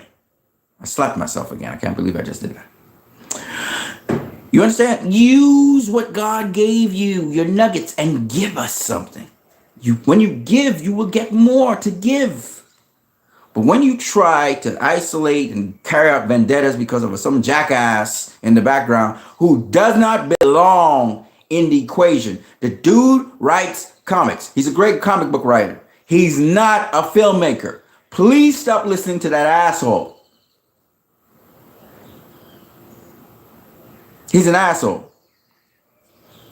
He's trying to push a square peg into a round hole. He's not been successful at movies because he's not a movie maker. He's a consultant. You consult him. I don't care how much he's done things in TV and why. He's a consultant. Let him stay in his lane. People who make movies, let them do the job. Obviously it's a collaborative process, but at the end of the day, don't let one person, unless he's the director, be having the final say on something that should not be. Now we know there's different processes and stuff, but sometimes you have to go with what the director says. Man of Steel started the universe with a profit. Not even the Batman films, that is Christopher Nolan's Batman films, started the universe with a profit. And remember, Christopher Nolan's Batman was coming off of a flopped Batman franchise. And he reinvigorated it. The Superman movie, Man of Steel, was coming off of a flopped superhero Superman movie. Let's not forget that. Okay? Zack Snyder's Justice League needs to go into cinemas. Y'all need to get that momentum back. And that can happen this year, October or November. Who cares? I mean, this year it can happen. By the way, if there's anybody in the chat, y'all can speak your piece. I don't care. I don't care what you say. That is my focus. I don't know for the rest of the Snyderverse community. I see them all over the place. They air cut. Cool. Keep the air cut going. You know, Batfleck movie. Keep the Batfleck movie going. No problem about that. But you're not going to get that this year. You're not going to get it this year because it's a strike. Can't get the I mean, the air cut just needs a little bit of post-production work, but that ain't going to happen this year. I'm just telling you, it's not going to happen. Get that next year. Snyder cut could happen this year. It's ready. It's IMAX ready. Right? It's been tested out in IMAX in color. We're not talking about the Justice is Gray. We're talking about the colored one. It's ready. And boy, I need to see that thing in the biggest screen possible. I see fans doing their private screenings and all of that, and that's cool. But no, it's time for Warner Brothers Pictures, Mr. Abdi and Mrs. DeLuca, take a stand and get that movie into cinemas. That'll be the beginning of restoring the Snyderverse, of which I'll be real with you. I know this is hard for some people to swallow. I don't have a problem with James Gunn working with the Snyderverse. Just don't sabotage it. Because that's where the future can happen. But I don't think he's qualified. I don't think James Gunn is qualified to deal with DC. He's good with Marvel. He's he ain't know what he's doing with DC. He does not know. Otherwise, these movies wouldn't be flopping. You know. Just because it's from another regime doesn't mean you can't take them and make them work. You know, I know Abdi and DeLuca tried to do something with Black Adam to help it get there. And it almost did. It almost broke even. But I'm glad it didn't, because Dwayne "The Rock" Johnson would have taken the universe in a totally different direction, because he did not want to include the Snyderverse. It's an uphill battle trying to build momentum. So I try to explain to people, and trying to get a reboot off of several movies that flopped. W. Mir, what's up, my bro? Yo. It's hard to get that momentum. So Black Adam was fighting against that. Plus, he didn't want to include something that had tremendous momentum the year before, the Snyder Cut. And he had the absolute perfect opportunity to make that happen. The last thing people see in a movie is the mid-credit scene, because that movie had a mid-credit. If Henry Cavill had come out with a Hans Zimmer theme, shit, he didn't even have to come out with a black suit. He came out with the Hans Zimmer theme. It was over. It was over. Over. If you came out in the black suit and the Hans Zimmer theme, Ninja, it's over. Over. I don't care how crappy the movie was. That would have stealed the spotlight. Oh, and you see the headlines. Black Adam is in the Snyderverse. The Snyderverse is restored. Dude, the shit would have gone. People would have gone through the roof. It would have been nuts. That would have been it. It would have been over. Game over. But he's too full of himself. Oh, I'm the man in black. We can't have can't have Superman in black and I'm in black. Then, you know, full of himself. You know what I mean? That would have been it. That movie would have made, who knows what it would have made. It would have, because it was riding off the Snyder Cut. It would have been riding off the Snyder Cut. It wouldn't have been riding off of the last flop, James Gunn's Suicide Squad. It wouldn't have been coming off of a flop. You understand what I'm saying? It would have come off of a different stream, because they had just included in 2021 the Snyder Cut. And you ride off the Snyder Cut, shit, you know shit gonna go through the roof. Because you're riding off the Snyder Cut. Know what I'm saying? W. Mir says, that's what I've been trying to tell people. Had The Rock covered all his bases, Black Adam would have had Snyderverse fan behind him. Dude, the next Black Adam 2 would have been Black Adam versus Superman. You know that would have been lit. Like shit. You know, we would have been looking forward to Black Adam 2. Right? Because Dwayne would have embraced Zack Snyder. He'd have embraced us. He'd embraced everything. It would have been over. Game over. He didn't matter what he did. We knew the Snyderverse would be somewhere there. We knew it would be continuing. So that would have been game over right there. Right there. End story. Game over. Right? And he dropped the ball. I know Jeff Johns was one of the guys there. Then you had Walter Hamada, you know, but this guy, he put $100 million into this movie. So he should have had a tremendous say in his company. And he did, because he fought for Henry to come back. Remember, he was fighting for Henry to come back. Right? He's fighting Walter Hamada and all those guys for Henry. And Walter Hamada is executive producer on that movie, right? So all I'm saying is, he should have fought for Henry to come back in black, with that silver ass on him. And ladies and gentlemen, I don't care how inaccurate the movie would have been. Jason Momoa rode the wave. He rode it. He understood what he had to do.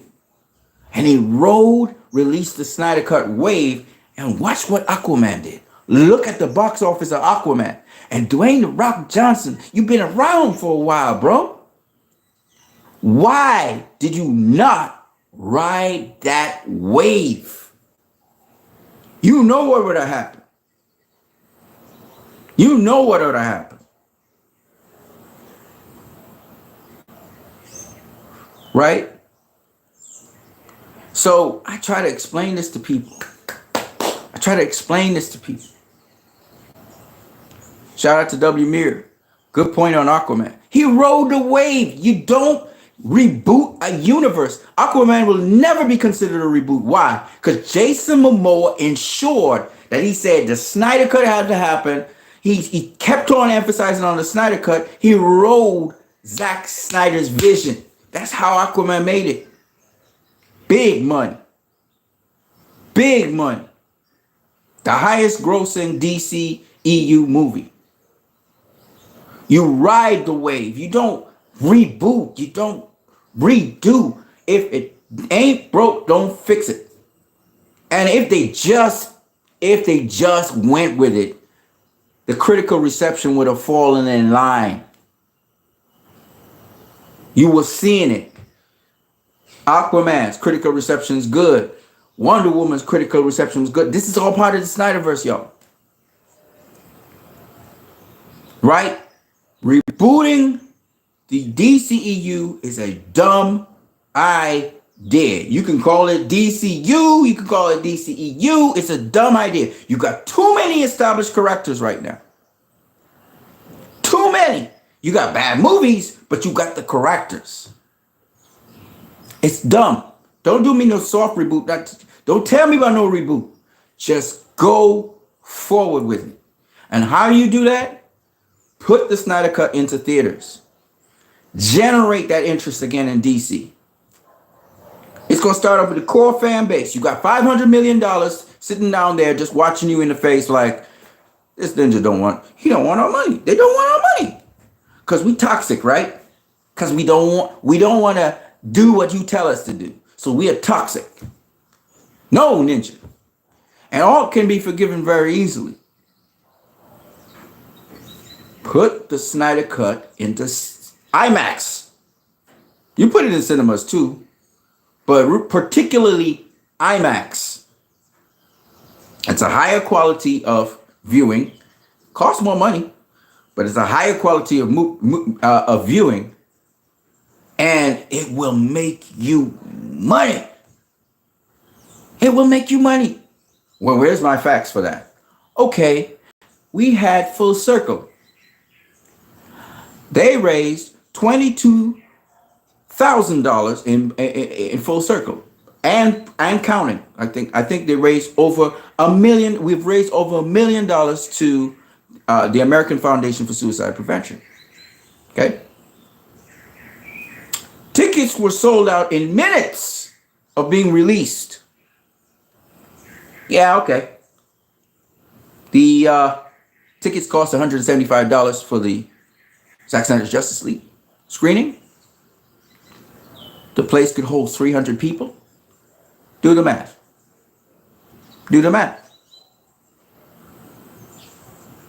Who in their right mind would pay $175 to see a movie in IMAX?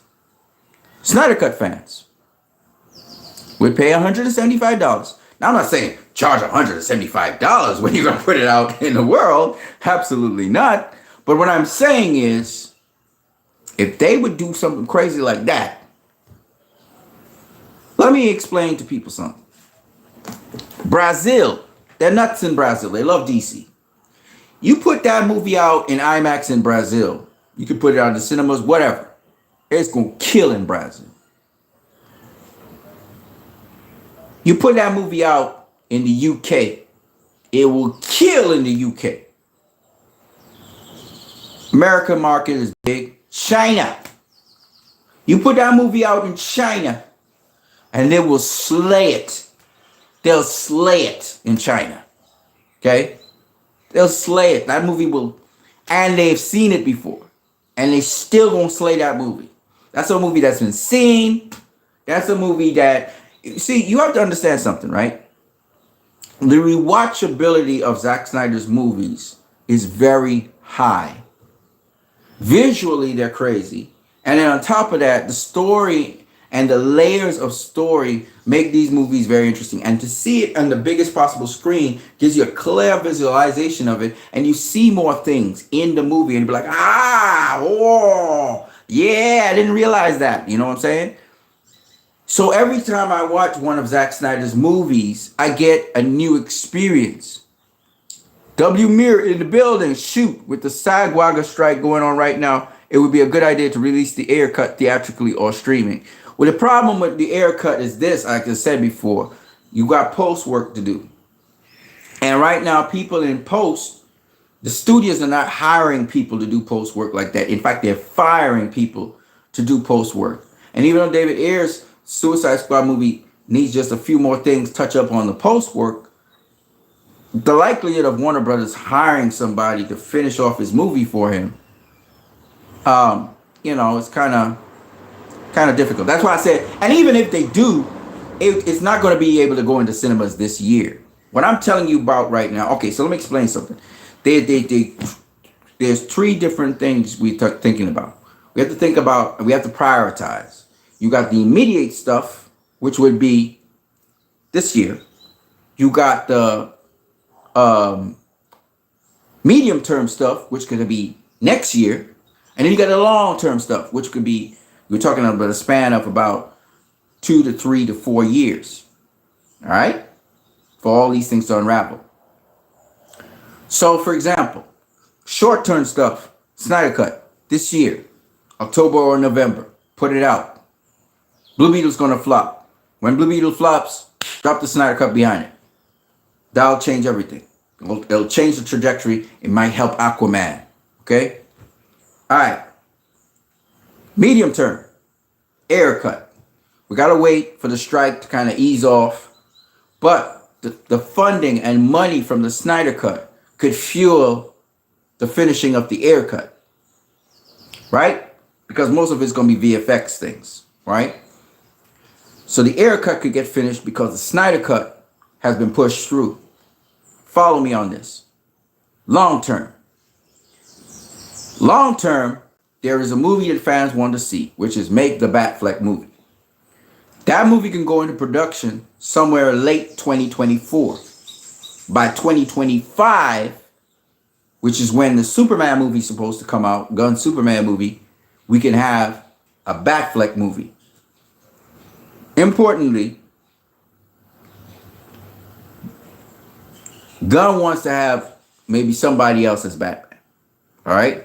This is if Gunn is still there. Either way, Warner Brothers is going to be making plans somewhere around that. Because Ben Affleck has to leave at some point. Okay? He's old. They say.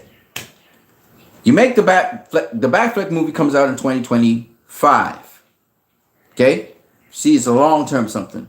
That sets up the Justice League movie that comes out 2020, probably the end of 2020, the beginning of 2026 or the end of 2025. So you got this series of things over 2 years we're talking about, which could happen.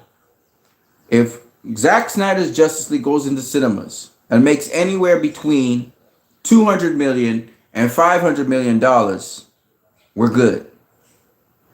That's enough money to finish off the Air Cut. That's enough money to finish off, to start and finish a Batfleck movie.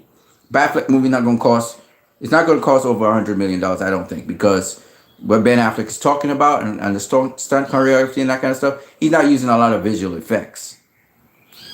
It's a very grounded movie with less visual effects. So that movie's going to be dope. You know what I mean? So that's a low, it's kind of like a low budget movie like Joker or, but it's going to be, it's going to make money, right? So anyway, the point is that you want to have a priority. You want to have priorities so you can nail things down one after the other. Now that's just Snyderverse stuff.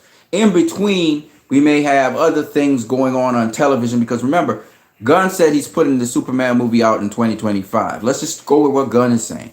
I'm not saying that James Gunn will be there to do that, first of all, if things just keep on going downhill. But I'm saying is Once not interfered with, once directors get to do what they want to do, even what we want can be in tandem with that. Even if James Gunn's not there doing those things, you could still have earmarked a Superman movie for 2025. It could possibly be that Henry Cavill ends up being that Superman in that Superman movie. It could end up being that Henry Cavill's not in that Superman movie. And you already start the overlap. You have this new Superman coming out, and this is like a backup story. Even the Zack Snyder stuff, what Zack Snyder's doing with Justice League, is just kind of like two different time zones. It's kind of like a flashback. You get what I'm saying? It's kind of like a flashback, but you're moving forward with your stuff. You understand? It's not confusing because you're separating it, but you have a continuity. This new Superman movie, just like what they're doing with Transformers, this new Superman movie is still, and again, when you reboot things, you see the new Transformers reboot, it didn't break even. It almost broke even, but it didn't break even because it's a reboot. When you reboot things, generally speaking, they don't make much money. So as James Gunn is going to reboot this Superman, to help it push it over the edge, you need to have those Justice League stories kind of pushing it on. In fact, if James Gunn is smart, he won't start with Clark Kent anymore. He'll start with He would start with Clark Kent's son. That's what he should start his Superman movie with. Superman Legacy should be Clark Kent's son. So we could do the flashback with Justice League, kind of like a prequel to the story.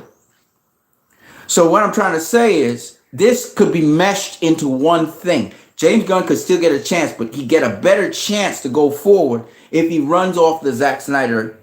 You understand what I'm saying? He even gets help from Zack Snyder to do action and those kinds of things. You know, coordinate. If they coordinate with each other, this shit could go down in an epic way. James Gunn's image could be improved and all of that. I don't know if it will work. Guys have too much ego. If these guys could think and work together, it would really bless everybody. Because James Gunn's actually a director who is an executive, you know. And then Zack Snyder's free to do his Rebel Moon stuff after he's done. And he could work with James Gunn over the Final Crisis or whoever. In other words, if they coordinate, this could work. They don't coordinate. If the studio still has this ego thing, you can't get the best of both worlds. You already established a lot of things. You enriched the universe. It didn't work because you decided to take away an aspect of the universe that's needed to give the momentum to keep it moving forward. That's their problem. Their problem is they decided, no, we don't want the Snyderverse. Or there's no such thing as a Snyderverse. And all these stupid things that they keep on saying. You already have a universe. Okay, so we have a Flash movie. You know what I'm saying? It's not Flashpoint, but we have a Flash movie. We have to take it now, integrate it into the Snyderverse elements, and let them ride off each other. That's not what they're doing, though. Now, James Gunn, by not doing a complete reboot, is kind of saying something like that. He's kind of leaving room for that to happen. But it's like he have no idea what to do to keep this universe here, because the announcement of him, when he was announced as head of DC, it hurt the brand real bad. Real bad. You know what I mean? It really hurt the brand. You know, so he has to now try and coordinate with what works. He has to try and coordinate with those who came before him. And take the people who really was getting results in the universe, tap into them, work with them, and he'll be successful. It's that simple, you know. And even with the alleged pedophilia and all these things, he still gets success. The idea is to get success in filmmaking. I only care about his filmmaking abilities. I don't see him. He hasn't shown us that he could handle DC. He flopped the first DC movie. I'm not saying that I don't have that he can't pull it off somehow, some way. I'm just saying that for him to be able to do that, he's going to have to ride that wave that was working. That's what I'm saying. And what the studio has been trying to do is ride Zack Snyder's wave without acknowledging Zack Snyder and still alienating it. Saying, oh, no, your stuff is not canon and stuff. The studio needs to change their mind and say, no, your stuff is canon. Your shit is canon. We're going to ride that. We're going to change the rules. Your shit is canon. And we say, okay, but this was an alternate universe. So he could say, because we have the multiverse, Whedon stuff is an alternate universe. You know what I'm saying? That stuff that was done, that was another universe. That's how you do. Simple. And then you just keep it rolling. So it's like, because we have the multiverse. So I'm just saying, it's an easy way to course correct back to the Snyderverse, right? And the Snyderverse will involve these other elements. That's all it will mean, right? Nobody ever said the Snyderverse has to be cloudy, gray, rain pouring down all the time. It can be bright and sunny too. You just add the elements together and you mix them in. And that's what they were not doing, because they keep on saying we are toxic and blah, blah, blah, blah, blah. And yada, yada, yada, yada, yada. And they bumping their gums against us. And then they're saying, there's no Snyderverse. The Snyderverse is dead and blah, blah, blah. You hear people saying all this nonsense when in fact what you want to do is you want to keep the Snyderverse because it's got too much stuff in there, man. Too much ingredients there. You want to keep it. You don't want to get rid of it. You don't want to reboot it. You want to keep it. And you want to ride off of Zack Snyder's Justice League. Universally speaking, it is considered his best work to date. Right? He's got his best critical score on that movie. Take that thing, that's the best of Zack Snyder as far as people are concerned, put it in the cinemas, let it do its thing. It's going to do its thing. It's going to do its thing. The reason Toby Emmerich and those guys didn't put it in the cinema because they knew it was going to do well.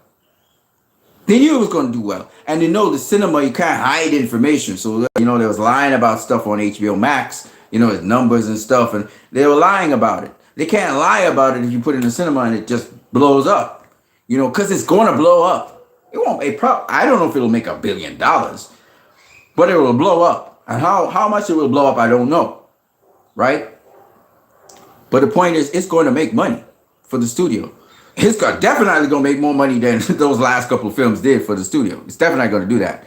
So that's why I'm saying this is a must hit. This is a kill zone. And again, Zack Snyder's Justice League might be staying in cinemas till next year. It might keep on going, all the way through the vacation and everything, and just keep on going. You need to never know with this movie, right? Because people might love it so much, they might just, So that's what I'm saying. Like, put the thing in there. Because if it's still in cinemas while Aquaman's still going on, Aquaman's going to benefit once again. No matter what, it's going to benefit from off of that movie. It'll get a second chance to ride the wave. And then Aquaman might be another $1 billion movie. You might make more than the first Aquaman. No matter if it's a shit movie. It might be a shit movie like the first Aquaman, but it's going to ride that wave. You know what I mean? And if Gunn, he has to be careful. You can't fuck up the movie. If you fuck up the movie, then it's not going to make much money, right? But if James Wan can be allowed to just do what James Wan do, that movie's going to make money. Aquaman's going to make money.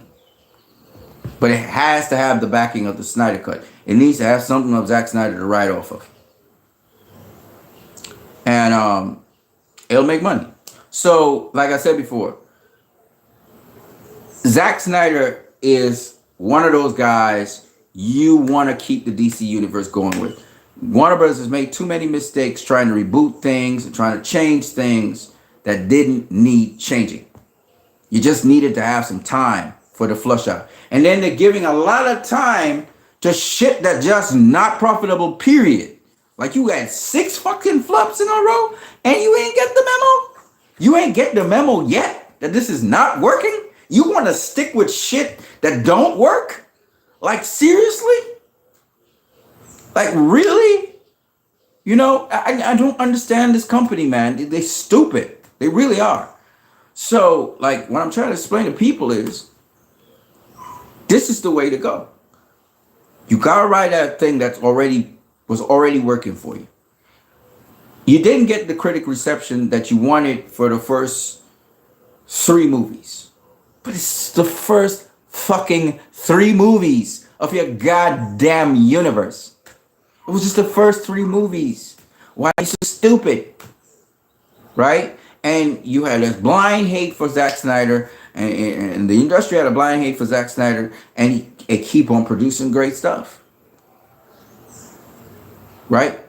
So, all I'm saying is, the studio needs to get smarter. You have smart people in that studio.